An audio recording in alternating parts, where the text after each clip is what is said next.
Сәлеметсіздер ме балалар? Бүгін бізде қазақ тілі сабағы. Сабағымыздың тақырыбы қай спорт секциясына жазылдың?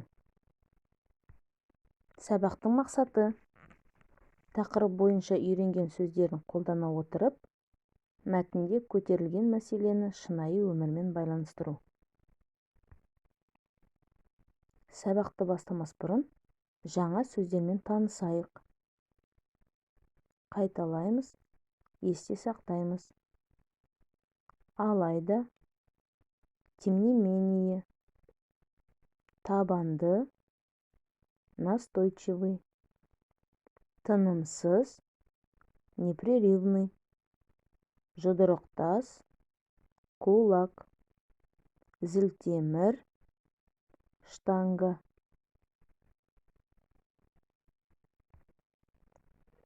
Бірінші тапсырма.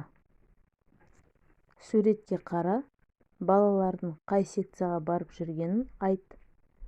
Әңгіме құрап жаз.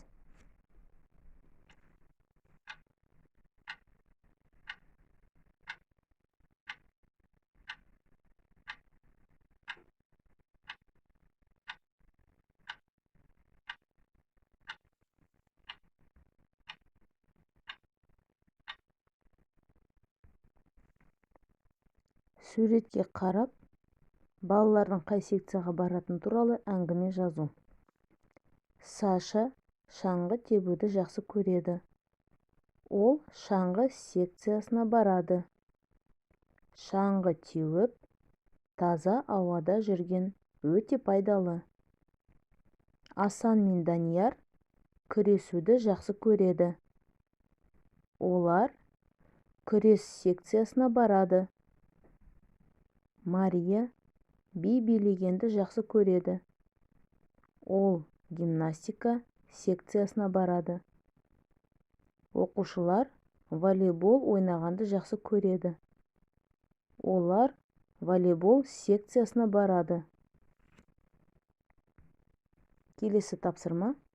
Екінші. Қай спорт түрлерін білесіңдер? Ойланып жазыңдар.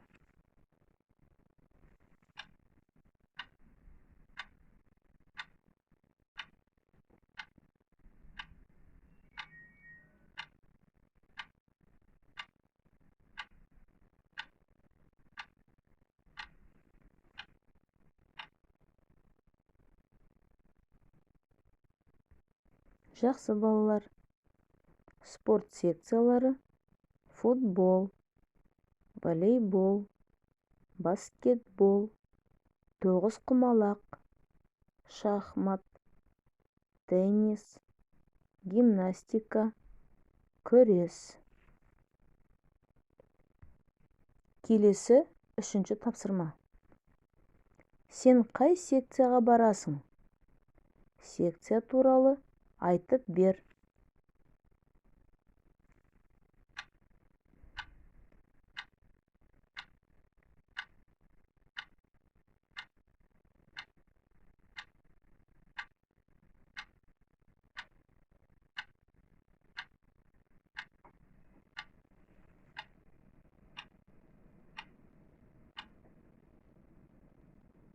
Жақсы балалар. Мен футбол ойнағанды жақсы көремін. Сондықтан мен футбол секциясына барамын. Ал аптасына 2 рет болады.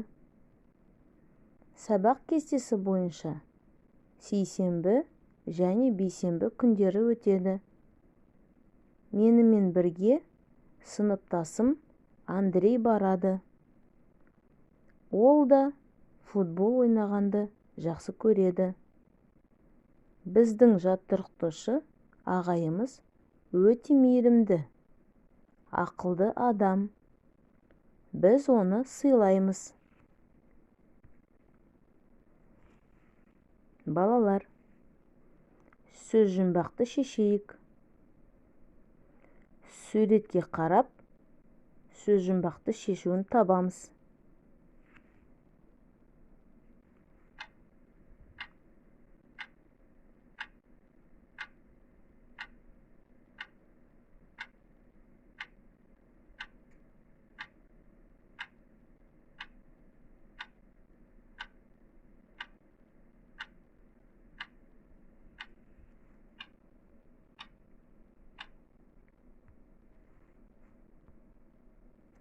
жұмбақтың шешуі.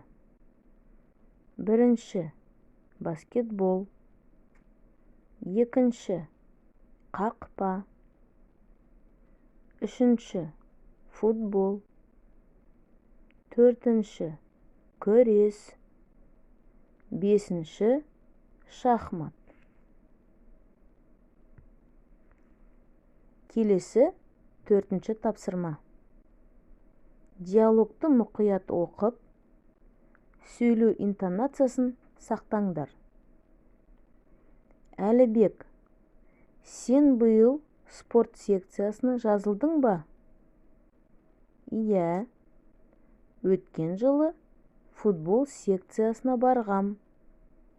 Биыл қазақша күреске жазылдым. Онда немен шұғылданасыңдар? Күн сайын 3 сағаттан тынымсыз жаттығамыз. Жаттықтырушыларың кім? Жаттықтырушымыз атақты балуан. Жаттықтырушыларың қатал ма? Жоқ. Жаттықтырушымыз қатал емес. Қазақша күрестің талабы қатал. Күресуден бөлек кейде жұдырықтасамыз. Кейде зілтемірді көтереміз. Өйткені қазақша күрес күштілікті, табандылықты қажет етеді. Ал жау ұту басты мақсат. Қандай керемет! Мен де қазақша күреске жазыламын.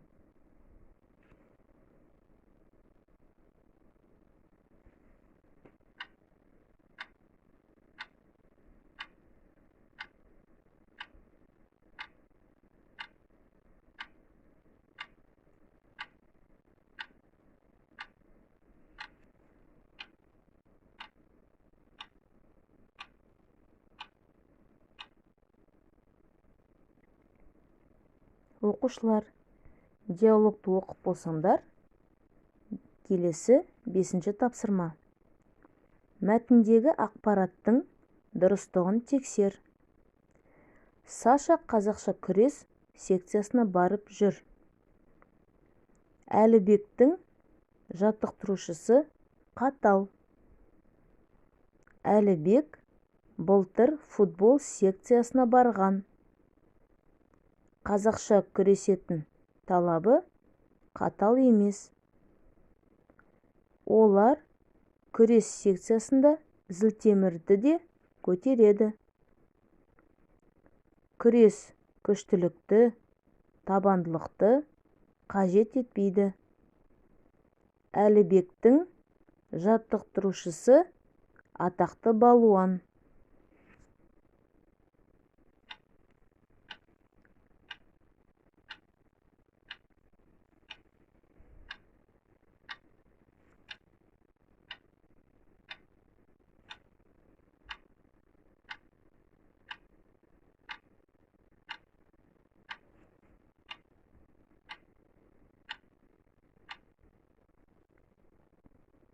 Жақсы балалар, тексерейік. Саша қазақша күрес секциясына барып жүр. Дұрыс емес. Әлібектің жаттықтырушысы қатал. Дұрыс емес. Әлібек былтыр футбол секциясына барған. Дұрыс. Қазақша күрестің талабы қатал емес. Дұрыс емес. Олар күрес секциясына зілтемір де көтереді. Дұрыс. Күрес күштілікті, табандылықты қажет етпейді. Дұрыс емес. Әлібектің жаттықтырушысы атақты балуан. Дұрыс.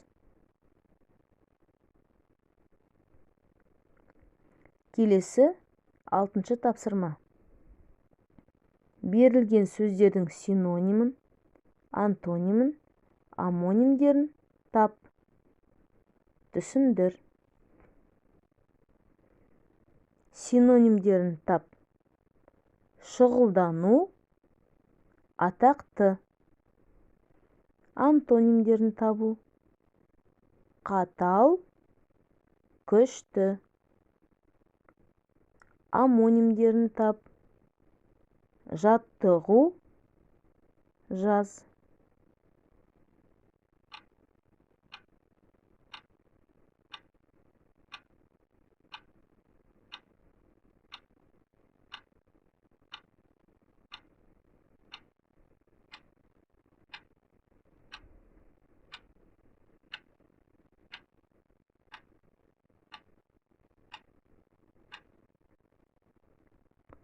Жақсы балалар. Берілген сөздердің синонимін, антонимін, амонимдерін айтып шығайық. Синонимдер: шұғылдану, жаттығу, атақты, даңқты. Антонимдер: қатал, мейірімді,